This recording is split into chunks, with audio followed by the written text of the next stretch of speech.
മുമ്പിൽ വെച്ച് തരാനാണ് ഈ സന്ദർഭത്തെ ഞാൻ ഉപയോഗപ്പെടുത്തുന്നത്. ആധുനിക യുവത്വത്തെ,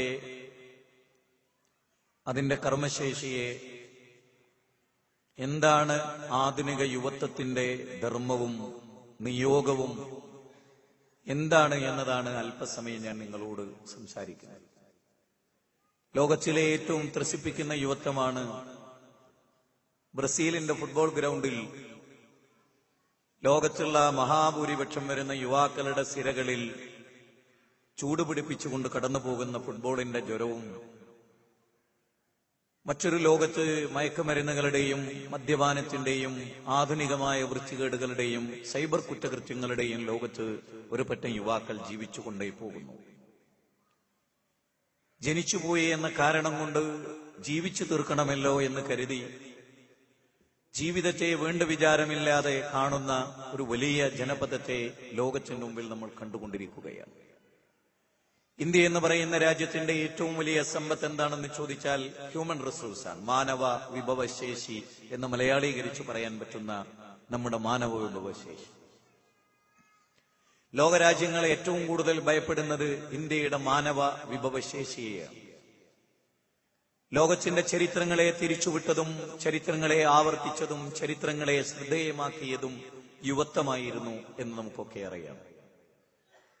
പ്രായാധിക്യത്തിന്റെ ബലാരിഷ്ടതകൾ അനുഭവിക്കുന്ന, ദുഃഖപൂർണമായ ശയ്യാവലംബിത്വം അവലംബിക്കുന്ന ആളുകൾ ലോകത്തുണ്ട്. തീജ്വാലയായി തീരേണ്ട യൗവനം കഴിഞ്ഞു പോന്നവരാണ് അവരെല്ലാം. ഇവിടെ വാർദ്ധക്യത്തിലെത്തിയ എല്ലാവർക്കും ഉണ്ടായിരുന്നു ഒരു യുവത്വം.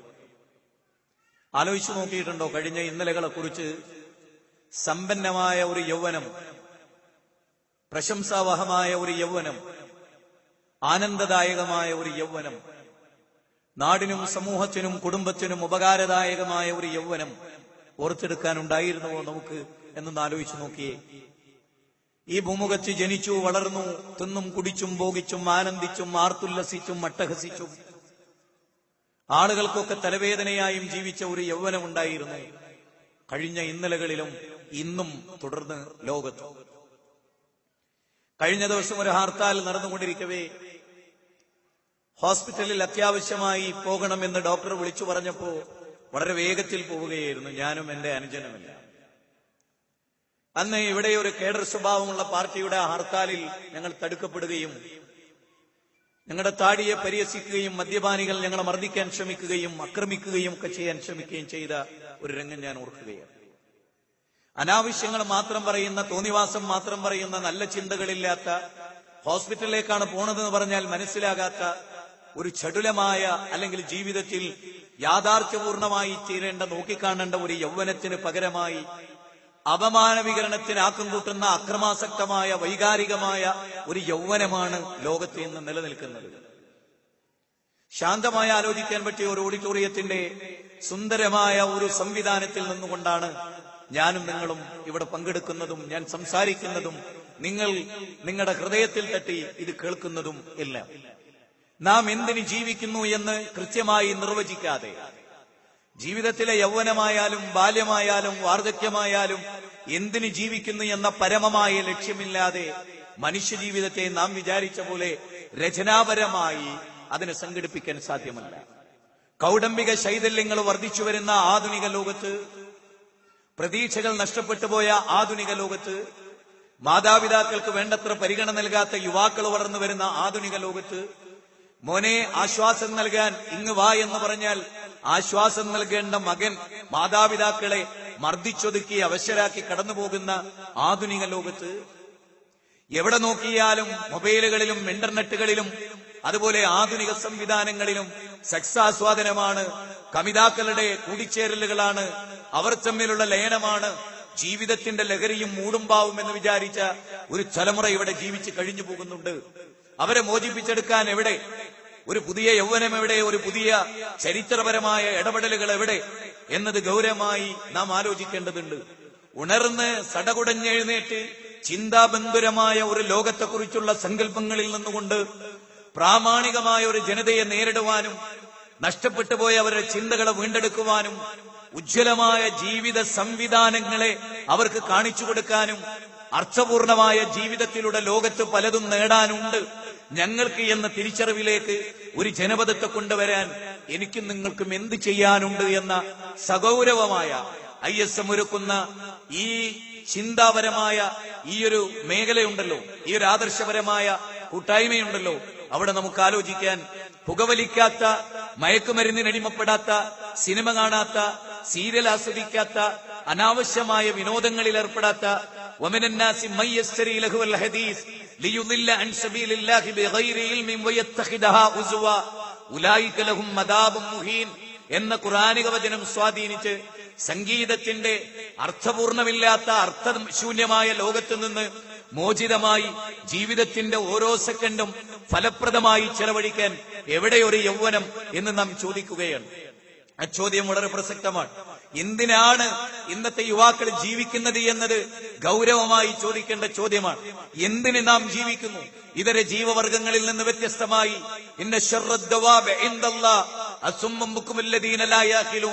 അള്ളാഹുവിന്റെ അടുത്ത് ഏറ്റവും നികൃഷ്ടരായ ആളുകൾ ആരാണ്? കണ്ണുണ്ട്, കാതുണ്ട്, ചിന്തിക്കാനുള്ള ഹൃദയമുണ്ട്. അത് മൂന്നും ഫലപ്രദമായി ഉപയോഗിക്കാതെ ജന്തുക്കളെ പോലെ നിന്നും കുടിച്ചും ഭോഗിച്ചും ആർത്തുല്ലസിച്ചും അട്ടഹസിച്ചും ജീവിതം ആസ്വാദനമാണ് എന്നാരോ പറഞ്ഞു വെച്ചതിനെ അങ്ങനെ തന്നെ പകർത്തി കേവലം അനുകരണമാണ് ജീവിതമെന്ന് മനസ്സിലാക്കി ജീവിക്കുന്ന ഒരു തലമുറയോട് അല്ലാഹ് പറയുന്നു, ഇന്ന ശർറദ്ദവാബി ഇൻദല്ലാഹ്. അള്ളാഹുവിന്റെ അടുക്കൽ ഖുർആനിലെ 8-ാം അധ്യായം 22-ാമത്തെ വചനം, പടച്ചോനെ ഏറ്റവും വെറുപ്പാരോടാണ്? കണ്ണുണ്ട്, കാണേണ്ടത് കണ്ടില്ല. കഷ്ടപ്പാടുകൾ, നൊമ്പരങ്ങൾ, ത്യാഗങ്ങൾ, പട്ടിണി കിടക്കുന്ന പാവങ്ങൾ, അവരുടെ കൊച്ചു കൂരകൾ, അവർക്കുമുണ്ടല്ലോ മോഹങ്ങളും സ്വപ്നങ്ങളും എല്ലാം. അതെ, വിവാഹപ്രായമെത്തി സ്ത്രീധനത്തിന്റെ മാമൂലുകൾ കാരണത്താൽ വിവാഹിതരാകാതെ ജീവിതത്തിന്റെ മോഹവുമായി കാത്തിരിക്കുന്ന പെൺകൊടികൾ ലോകത്തുണ്ടായിട്ടും കണ്ണുകൊണ്ട് കാണേണ്ടത് കാണാത്തവർ, ഇറാഖിന്റെ, ചെച്നിയയുടെ, കോസറോവയുടെ, ലബനാനിന്റെ, അഫ്ഗാനിസ്ഥാന്റെ, പാകിസ്ഥാന്റെ മലമടക്കുകളിൽ തീവ്രവാദത്തിന്റെ, ഭീകരവാദത്തിന്റെ ബലിക്കല്ലുകളായി തീർന്ന്, അതുപോലെ യന്ത്രത്തോക്കുകളുടെയും പീരങ്കികളുടെയും ടാങ്കറുകളുടെയും AK-47 എന്തെന്ന തലോടെണ്ണ കുരുന്ന കൈകളെ ലോകം നമ്മുടെ മുമ്പിൽ കാഴ്ചവെക്കുന്നുണ്ട്. ജയിലറകളിൽ കുറ്റവാളികളുടെ നീണ്ട നിരയാണ്. അവിടെ തന്നെ കുറ്റവാളികൾ സംരക്ഷിക്കപ്പെടുന്ന, നിയമപാലകരുടെ സപ്പോർട്ടോടെ കുറ്റവാളികൾ സംരക്ഷിക്കപ്പെടുന്ന, അവർക്ക് സർവ്വവിധ സ്വാതന്ത്ര്യങ്ങളും നൽകുന്ന, വല്ലാത്ത ഭയചകിതമായ, ആളുകൾക്ക് സമാധാനം നൽകാത്ത, ധർമ്മമാഗ്രഹിക്കുന്നവർക്ക് ആശങ്കകൾ സമ്മാനിക്കുന്ന ഒരു പുതിയ ലോകത്തെ നാം ഇവിടെ കാണുന്നുണ്ട്. അവിടെ നിന്നുകൊണ്ടാണ് ധാർമ്മികതയെക്കുറിച്ച്, യുവത്വത്തിന്റെ ബോധത്തെക്കുറിച്ച്, യുവത്വത്തിന്റെ നിയോഗത്തെക്കുറിച്ച് പ്രാമാണികമായി നമ്മൾ സംസാരിക്കുന്നത്. ലോകത്ത് ഇരുട്ടിലായിരുന്ന ഒരു കാലഘട്ടമുണ്ടായിരുന്നു. അറേബ്യയിലെ യുവത്വം ഇരുട്ടിലായിരുന്ന ഒരു കാലഘട്ടമുണ്ടായിരുന്നു. ഇന്നലെ ഞങ്ങൾ സംസാരിച്ചുകൊണ്ടിരിക്കവേ ഉമർ ബിൻ ഖത്താബ് റളിയല്ലാഹുവിന്റെ ജീവിതത്തെക്കുറിച്ചും അദ്ദേഹത്തിന്റെ ചില ചരിത്രപരമായ ഇടപെടലുകളെ കുറിച്ചുമൊക്കെ പറഞ്ഞു വന്നപ്പോ ഞാൻ എന്റെ അന്യനോട് പറഞ്ഞു ഒരു വാചകം, മോനെ, ഏതൊരു ഉമർ ജാഹിലിയത്തിന്റെ സകലമാന തിന്മകളും ആവാഹിച്ച് നെഞ്ചകത്തേറ്റി ആളുകളുടെ മൂക്കത്തിടിച്ചും വാളുകൊണ്ട് ആളുകളുടെ കഴുത്തെരിഞ്ഞും അവിടെ ഏറ്റവും വലിയ കൊട്ടേഷൻ ഡയറക്ടറായി ജീവിച്ച് ജീവിതത്തിന്റെ ചടുലമായ കാലഘട്ടങ്ങളെ നോക്കിക്കണ്ട് അവിടെ നിന്ന് ഇസ്ലാമിന്റെ രജത വെളിച്ചത്തിലേക്ക് കടന്നുവന്ന് ഇസ്ലാം വിധിച്ച ആ സുന്ദരമായ രാജപാതയിൽ പ്രവേശിച്ച് നീതിന്യായത്തിന്റെ മൗഢോദാഹരണമായി 20 ഭൗതിക സാമ്രാജ്യങ്ങളെയും ഏക ആത്മീയ സാമ്രാജ്യത്തെയും ഭരിച്ച ഉമർന്ന ഭരണാധികാരിയെ സൃഷ്ടിച്ചത് ഒരു മഹത്തായ ആശയവും ആദർശവുമായിരുന്നു. കഴിഞ്ഞ ഹർത്താലിൽ ഞാൻ കണ്ട യൗവനം എന്ന് പറയുന്നത് സ്വന്തമായ ഒരു ആദർശമില്ല, മാതൃക കാണിക്കാൻ ഒരു നേതാക്കന്മാരില്ല, മാതൃകകളായ നേതൃത്വമില്ല, ആചാര്യന്മാരില്ല, ധാർമ്മികത എന്താണെന്ന് പഠിപ്പിക്കുന്ന തത്വസിദ്ധാന്തങ്ങളില്ല, ഉന്നതമായ ഒരു വേദഗ്രന്ഥമില്ല, ഒരു രാജ്യത്തെ നീതിപൂർവകമായി ഭരിച്ചു കാണിച്ച ഭരണാധികാരികളുടെ സപ്പോർട്ടില്ലാത്ത ഒരു ജനത ലോകത്ത് എങ്ങനെ നന്നാകും? ആർത്തിരമ്പെന്ന തിരമാലകളോട് മല്ലിട്ട് കൊമ്പൻസാവിനെ ആഴക്കടലിൽ പോയി പിടിച്ചെടുത്ത് അങ്ങ് കരക്കടിയുന്ന മുക്കുവന്റെ മനോഗതമാണ് കമ്മ്യൂണിസ്റ്റുകാരന്റെ മനോഗതം എന്ന് പറഞ്ഞ് ലോകം ഇന്ന് വിലയിരുത്തുന്നത്. കമ്മ്യൂണിസ്റ്റ് പ്രത്യയശാസ്ത്രത്തിൽ നിന്ന് യുവാക്കൾ അകന്നുകൊണ്ടേയിരിക്കുന്നു. ഭൗതികമായ ലോകത്തിലെ പ്രത്യയശാസ്ത്രങ്ങളെ ആളുകൾ കൈയൊഴിഞ്ഞ് ജീവിതത്തിന്റെ സുന്ദരമായ ഒരു ആദർശത്തെ തേടി. അതാണ് ബ്രസീലിൽ ലോക ഫുട്ബോൾ നടക്കുന്നിടത്ത് ചില നല്ല മനുഷ്യന്മാർ ദൈവത്തുമായി കടന്നു ചെന്നിട്ടുണ്ട്. ഇസ്ലാമിന്റെ കാർഡുകൾ കൊടുത്ത്, ഇസ്ലാമിന്റെ ബുക്കുകൾ കൊടുത്ത്, സീഡികൾ കൊടുത്ത് വഴിയോര കാഴ്ചകളിൽ കച്ചവടം നടത്തുന്നവരോട് ഇസ്ലാമിനെ അവതരിപ്പിച്ച് 400 ആളാണ് ഈ ലോകകപ്പിൽ ഇസ്ലാം സ്വീകരിച്ചത് എന്ന വാർത്ത ഞാനും നിങ്ങളും അറിയുമോ സഹോദരങ്ങളെ? ബ്രസീലിന്റെ കളി മാത്രം വിനോദമായി എലമു അന്നമൽ ഹയാത്ത് ദുനിയ, ദുനിയാവെന്ന് പറഞ്ഞാൽ അത് വിനോദമാണ്, കളിയാണ്, ആനന്ദമാണ്, മക്കളെ തമ്മിലുള്ള ഫഹ്റ് നടിക്കലാണ്, സമ്പത്തിനെ കുറിച്ചുള്ള മനുഷ്യന്റെ മോഹങ്ങളാണ്, ഇല്ലാത്ത മനുഷ്യന്റെ ചിന്തകളാണ്, ചൂടുപിടിച്ച മനുഷ്യന്റെ ഭൗതിക പ്രമത്തതയാണ് എന്നൊക്കെ ഖുർആൻ 16-ാം അധ്യായം 20-ാമത്തെ വചനത്തിൽ പറഞ്ഞു തന്നു. ബ്രസീലിൽ ദഅവത്ത് നടത്തുന്നു വിശ്വാസികളായ മുവഹിദുകളായ ആളുകൾ. ആ ടീമിൽപ്പെട്ട ആളുകൾ വിസ്ഡം ഗ്ലോബൽ ഇസ്ലാമിക് മിഷന് നമുക്ക് ഡയറക്ടർമാരായി, നമുക്ക് മാർഗദർശനം നൽകുന്നവരായി നമ്മോടൊപ്പം വന്നു ചേരാമെന്ന് നമ്മൾ കേൾക്കുമ്പോൾ നമ്മുടെ ആനന്ദം എന്താണ്? ലോകത്തേക്ക് നമ്മൾ ഇറങ്ങുകയാണ്. ഞാൻ ദീർഘമായി സംസാരിക്കുന്നില്ല സഹോദരങ്ങളെ.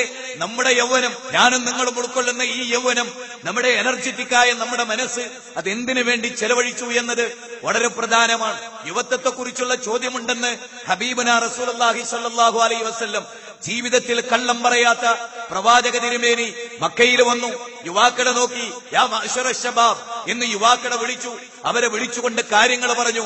കണ്ണിനെ നിയന്ത്രിക്കാൻ, മുഖ്യാവയവങ്ങളെ നിയന്ത്രിക്കാൻ, വിവാഹിതരാകാൻ, ദാമ്പത്യ ജീവിതം നയിക്കാൻ, കുടുംബജീവിതം നയിക്കാൻ, സമൂഹത്തിന്റെ സേവകരാകാൻ, രാജ്യസേവകരാകാൻ, നീതിയുടെ കാവലാളാകാൻ, കച്ചവടത്തിന്റെ നേരും നെറിയും പഠിപ്പിക്കാൻ, മനുഷ്യത്വത്തിന്റെ പുതിയ ലോകത്തേക്ക് മാനവതയെ നയിക്കാൻ, ഒരു ജനപദത്തെ 1/4 നൂറ്റാണ്ടിനുള്ളിൽ 0 ഡിഗ്രിയിൽ സംസ്കാരത്തിൽ നിലനിന്നൊരു ജനതയെ സംസ്കാര സമ്പന്നതയുടെ ഉന്നത സോപാനങ്ങളിൽ കൊണ്ടുപോയി ലോകത്തിന്റെ നെറുകയിൽ മാതൃക കാണിച്ച് അള്ളാഹുവിലേക്ക്, റഫീഖുൽ അലയിലേക്ക് മരിച്ചു പിരിഞ്ഞുപോയ ഹബീബായ റസൂലുള്ളാഹിനെ നെഞ്ചകത്തേറ്റാൻ, ആ പ്രവാചകന്റെ സുന്നത്തെടുക്കാൻ, ആ പ്രവാചകൻ ഒരു തുള്ളി മദ്യപിച്ചില്ലെങ്കിൽ എനിക്ക് മദ്യം വേണ്ടടോ എന്ന് പറയാൻ, ആ പ്രവാചകന്റെ കണ്ണുകൾ അനാവശ്യം കണ്ടിട്ടില്ലെങ്കിൽ എന്റെ കണ്ണുകൾ അനാവശ്യം കാണില്ലെന്ന് പറയാൻ, ആ പ്രവാചകൻ അധർമ്മം ചെയ്തിട്ടില്ലെങ്കിൽ ഞാൻ അധർമ്മം ചെയ്യില്ലെന്ന് പറയാൻ, ആ പ്രവാചകൻ താടി നീട്ടിയിട്ടുണ്ടെങ്കിൽ ഞാൻ താടി നീട്ടുമെന്ന് പറയാൻ, ആ പ്രവാചകൻ നിര്യാണിയുടെ മേതെ തുണി ഉടുത്തിട്ടുണ്ടെങ്കിൽ ഞാനത് തുണി ഉടുക്കുമെന്ന് പറയാൻ, ആ പ്രവാചകൻ ഭാര്യമാരുടെ മുഖത്തടിച്ചില്ലെങ്കിൽ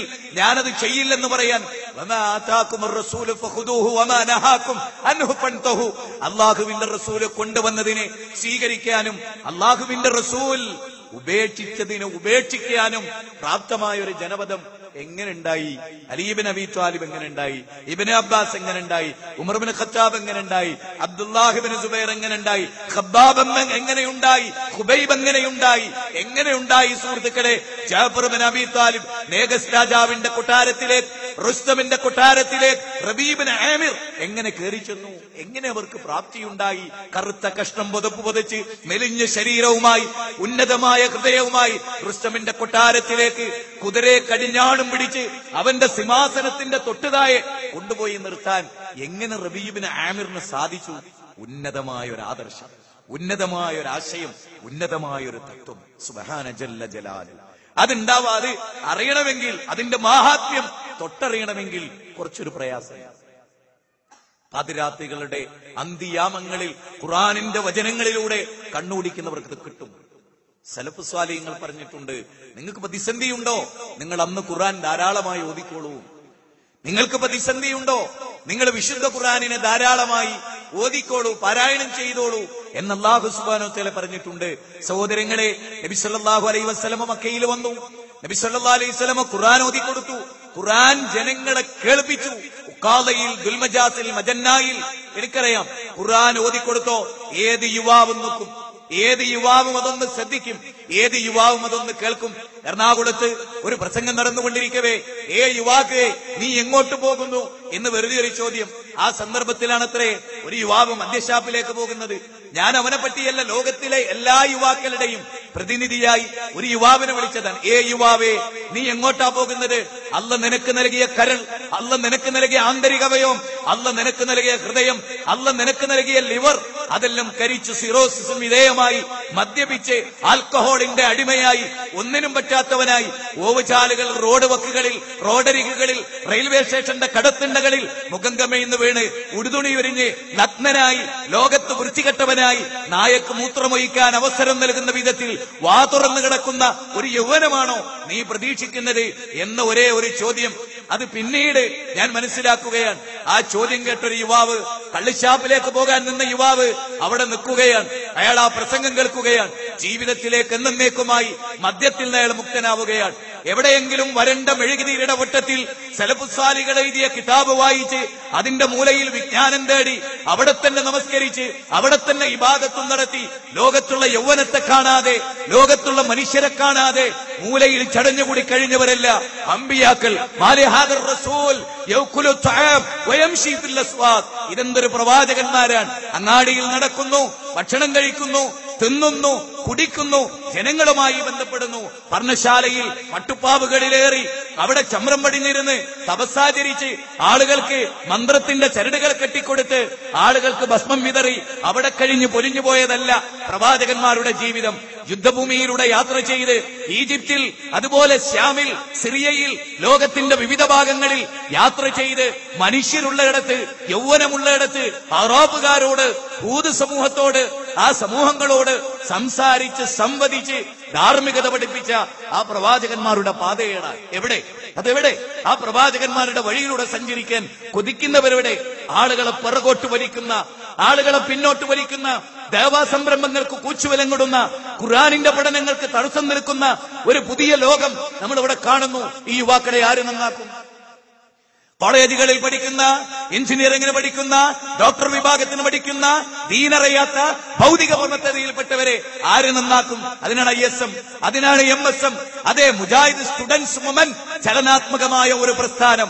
യൗവനത്തെ നമ്മൾ തിരിച്ചെടുക്കും. ഒരു യുവത്വത്തെ നമ്മൾ പിടിച്ചെടുക്കുന്നു. ആർക്ക് വേണ്ടി? അവർക്ക് വേണ്ടി.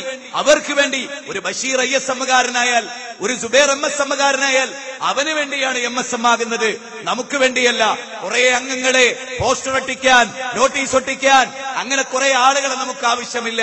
നമുക്ക് അവരുടെ യൗവനത്തെ അവർക്ക് ആസ്വദിക്കാൻ, അവർക്ക് ആനന്ദിക്കാൻ, അവരുടെ യൗവനം ഫലപ്രദമായിരുന്നു എന്നവർക്ക് സ്വയം ആശ്വസിക്കാൻ അവർക്ക് അവരെ തിരിച്ചു കൊടുക്കുന്ന മഹാപ്രക്രിയ അതാകുന്നു കർമ്മനൈരന്തര്യത്തിന്റെ, ഇന്നലകളുടെ, സലഫുകളുടെ കേരളത്തിൽ നടന്ന നവോത്ഥാന ചരിത്രത്തിലെ ഏറ്റവും വലിയ പാത ഏതാണെന്ന് ചോദിച്ചാൽ യുവാക്കൾക്ക് പുകവലിക്കാത്ത, ദീനിന്റെ പേരിൽ പുകവലിക്കാത്ത, ആരോഗ്യ സംരക്ഷണം എന്ന ഭൗതിക ലക്ഷ്യത്തിന്റെ പേരിലല്ല.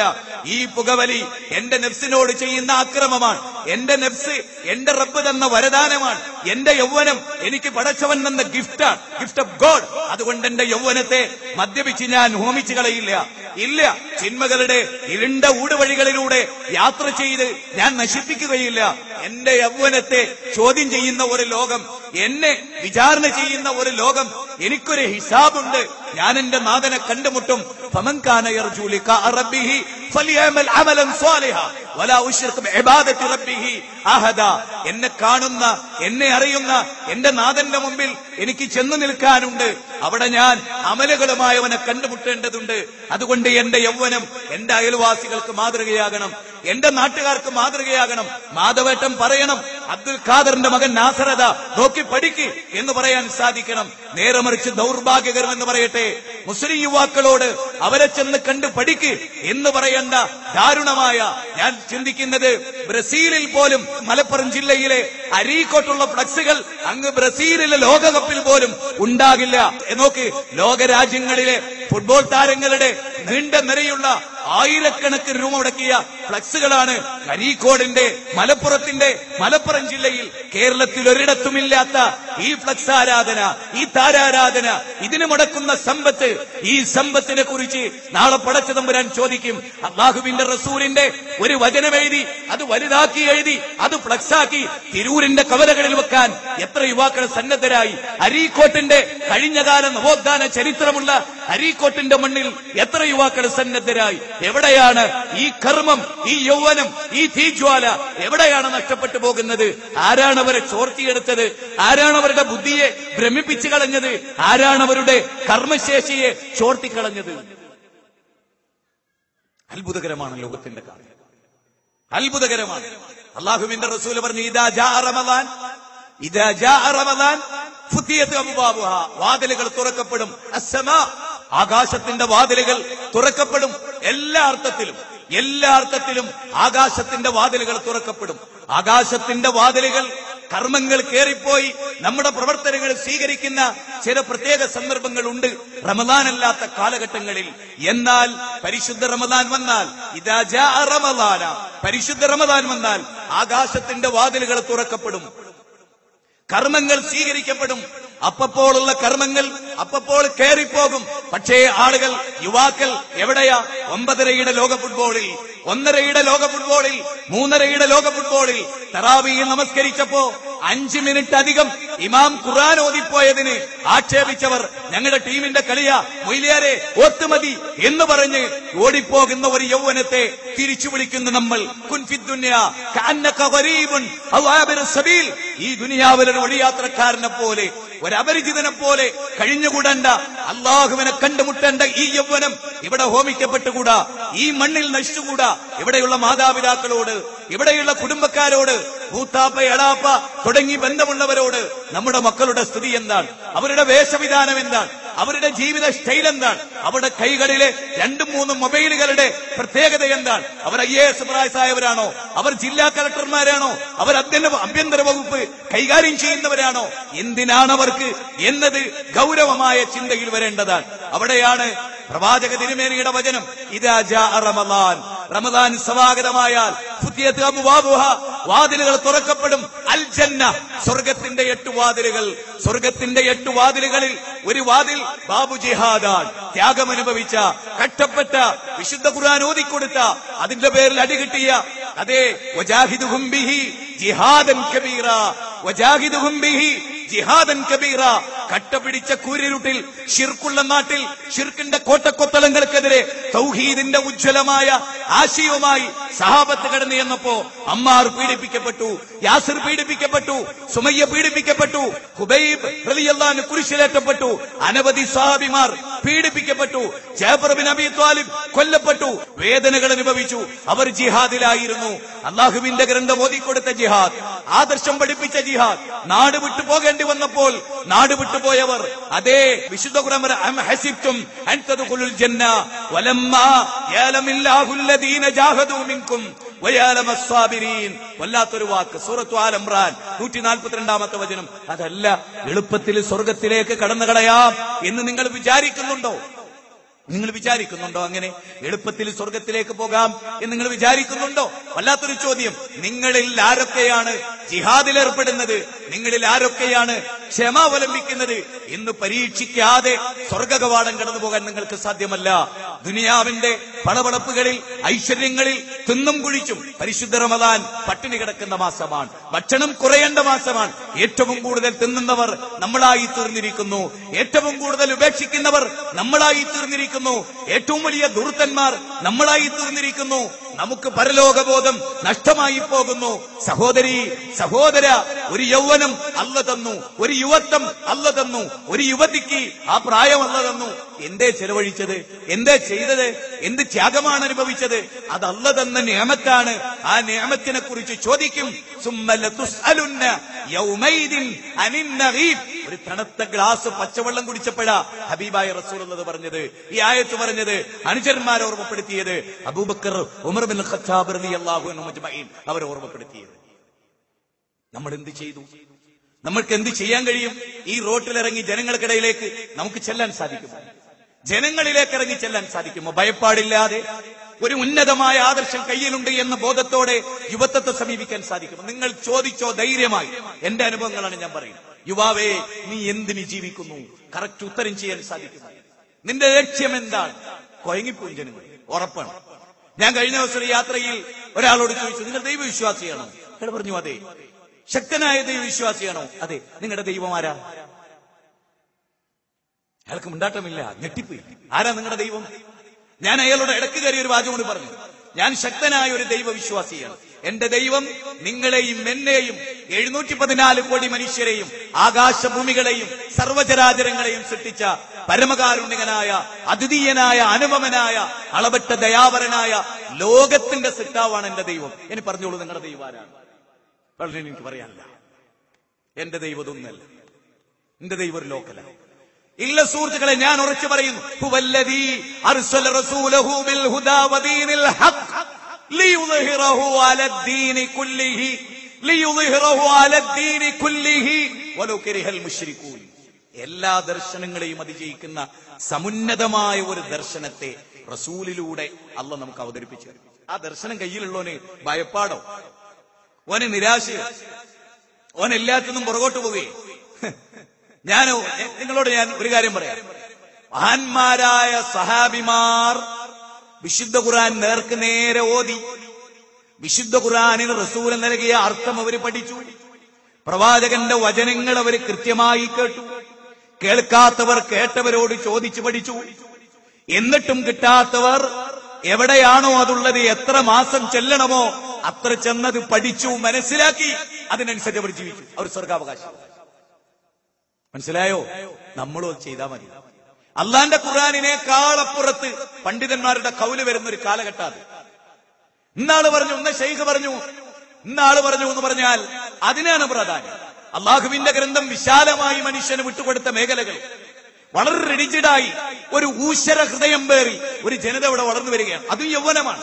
വ്രണിത യൗവനം എന്ന് ഞാനതിന് പേര് വിളിച്ചുകൊള്ളട്ടെ. മനസ്സിൽ ആരോടും ഒരു ഇഷ്ടവുമില്ല, ആർക്കും പ്രതീക്ഷയില്ല, എല്ലാം സങ്കുചിതമാണ്. വളരെ ഇടുങ്ങിയ ഒരു ലോകം, വിശാലമായ ഭൂമി, വിശാലമായ സത്താകാശം, എന്നാലും അവരുടെ ഹൃദയം വളരെ ഇടുങ്ങി അങ്ങേ